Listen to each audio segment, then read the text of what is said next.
Yes, I was intending to live stream today, but I forgot the holster, the thing that I have on my coat. So I'm gonna go for deep signals today. I'm about $17 away from the record. I'm at Prospect Park, and we're gonna break the record tomorrow. Today we're gonna go for deep signals, get a bit closer, and I'll give you an update, and we'll live stream tomorrow. So I thought I was perfectly prepared, but that's obviously not the case. Got a 100% charged detector, new batteries in my pinpointer,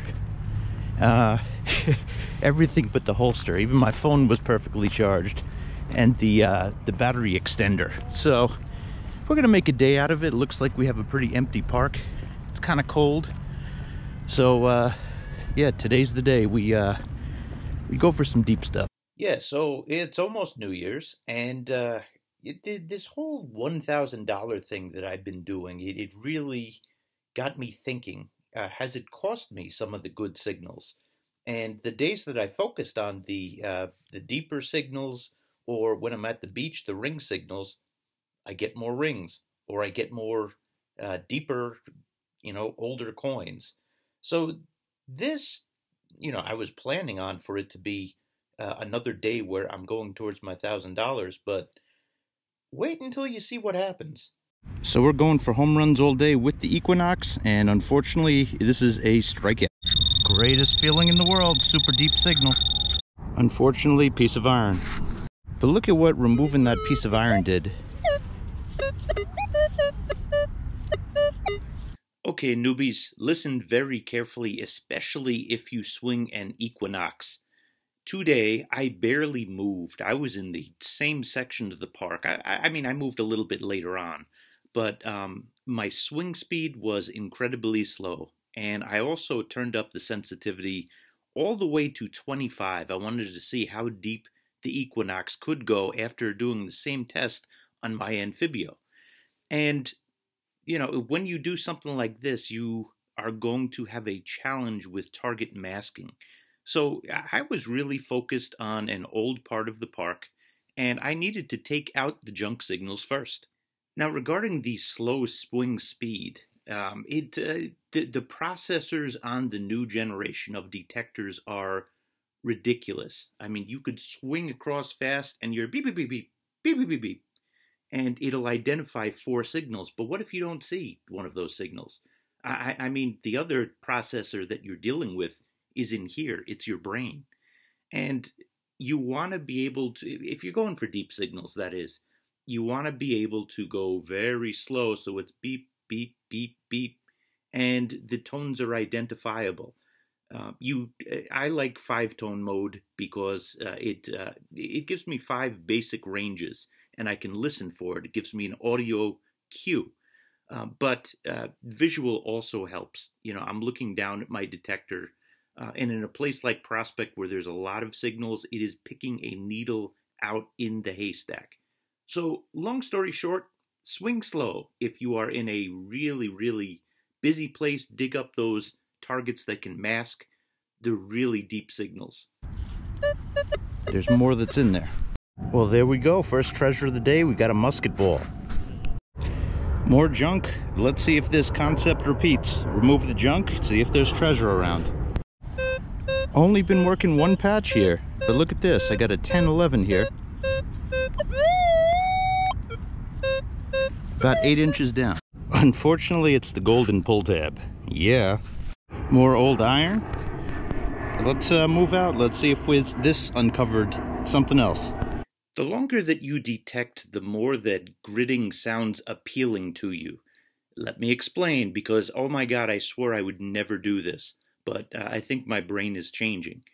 I'm removing all of the signals. I'm going to my deepest mode, and I'm removing all of the signals within a region. And, this is a park I'm planning on going back to, so I can work out from there, and it's going to be a lot of digging, but if you really are serious about getting the deepest of the deep signals, you have to remove the stuff around, because I'm telling you, the masking will block the deeper signals. Long story short, that musket ball does not appear unless if I get all of the stuff around it. Got a possible signal, silver signal here.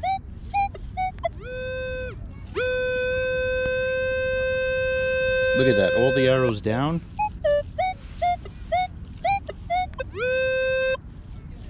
Let's see what it is.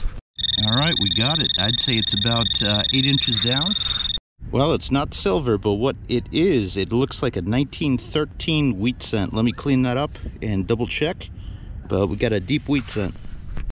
All right, right by it, we have another wheat cent. I'd say this was about 3 feet over, so we found a very old and perhaps hunted section of the park.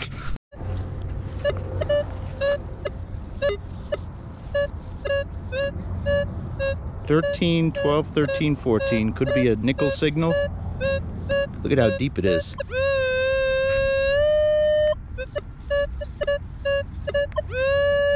Right here. Same thing. About, I'd say 8 inches down. Well, here's the blessing and the curse of the equinox again. It is a super small signal that was super deep. Well, there we go. This is one of those teachable moment Indian head pennies. That's about 3 inches down. So you don't ignore the 17, 18 signals that you get for this coin. It's got to be cleaned up a bit. I didn't bring anything to rub it with, but I saw the thing on the back and the way that it rings up. So this is an Indian head. We'll clean it up, show you a photo. And just like that, here's a not too terribly exciting old piece of metal that we will recycle. Look at this signal. That's after I removed that piece of metal. Might have something masked.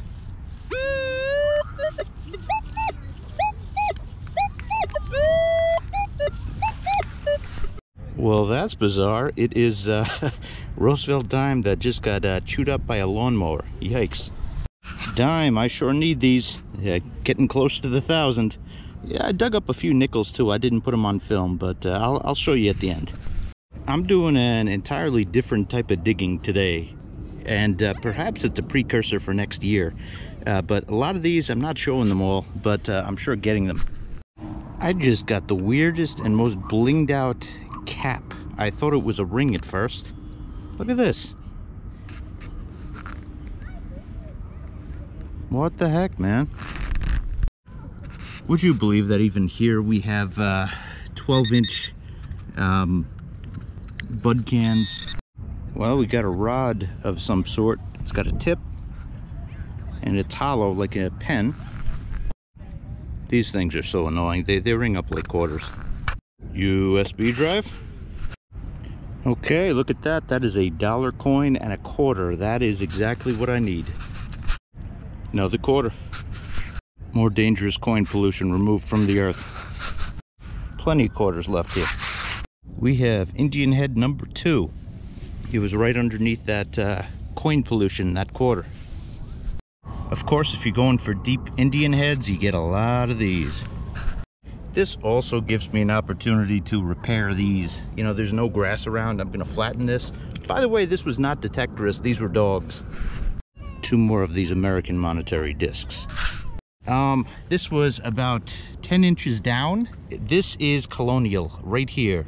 Unfortunately, I nicked the back, but I think this might be a King George. Wow.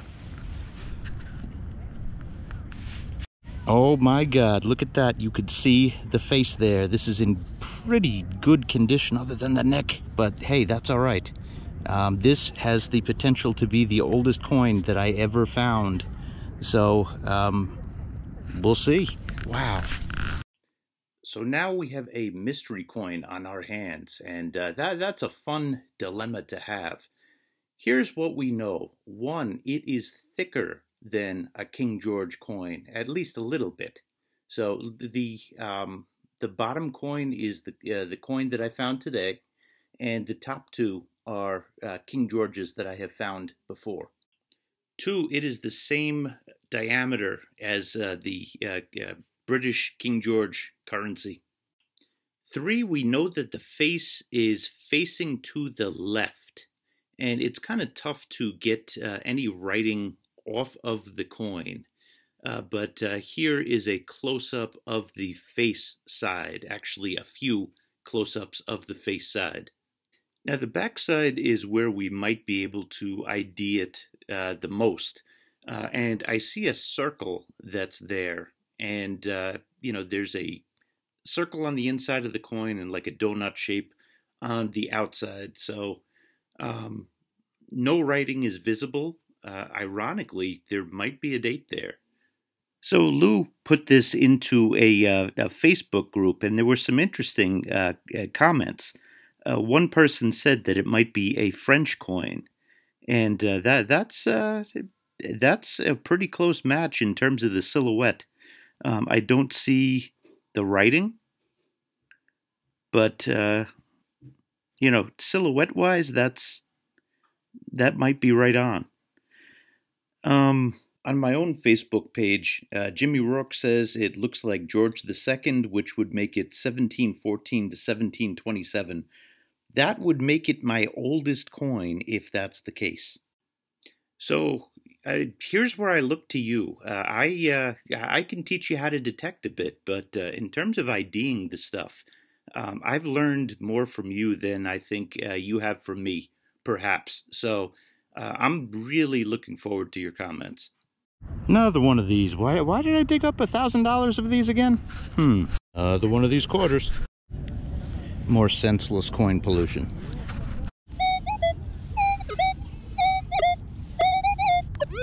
The colonial signal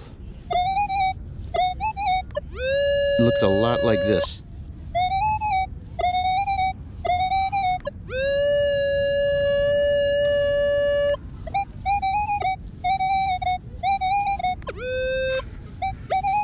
Or this could be silver. Unfortunately, this is just a piece of iron. Nice nickel signal here.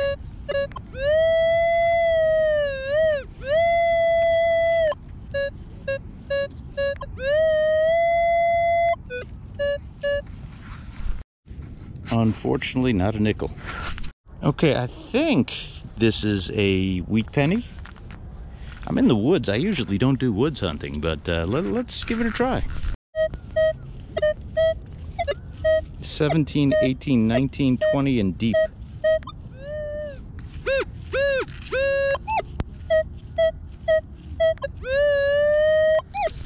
Look at this. It's an incredible little piece of jewelry here. Definitely have to clean it off, but look at the back. I wonder if that is gold, or gilt at least.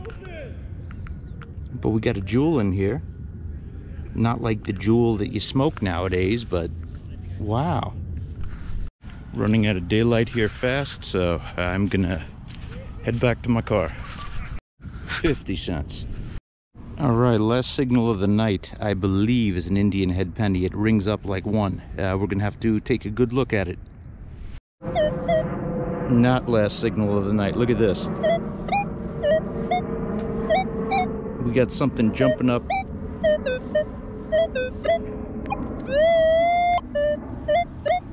All the way high 20s. Let's dig. Oh, I know you can't see this, but this is incredible. It is a button. The shank is still on the back. OMG. Yo. So good things happen when you switch it up a bit, and that's what I did today. And I'm all sorts of thoughts right now because it's the end of the year, and you review your process. It's a good time to think.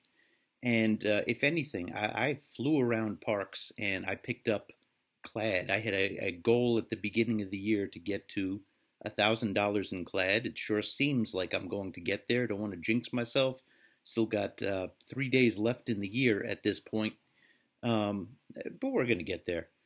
Next year is a whole different ball game. But today, this is what going really slow and staying in the same spots got me. And I'm telling you, there's so many signals that mask. If you know you're on good ground, you want to work your way outwards, and that's what I plan to do. Thank you for watching. If you haven't subscribed yet, please hit that subscribe button. We got a lot of digging to do, a lot of pulling of New York's history to do in the future. So I ask you, if you enjoyed the video, please hit that thumbs up button and please subscribe. Anyway, hey, thank you so much. Merrill signing out.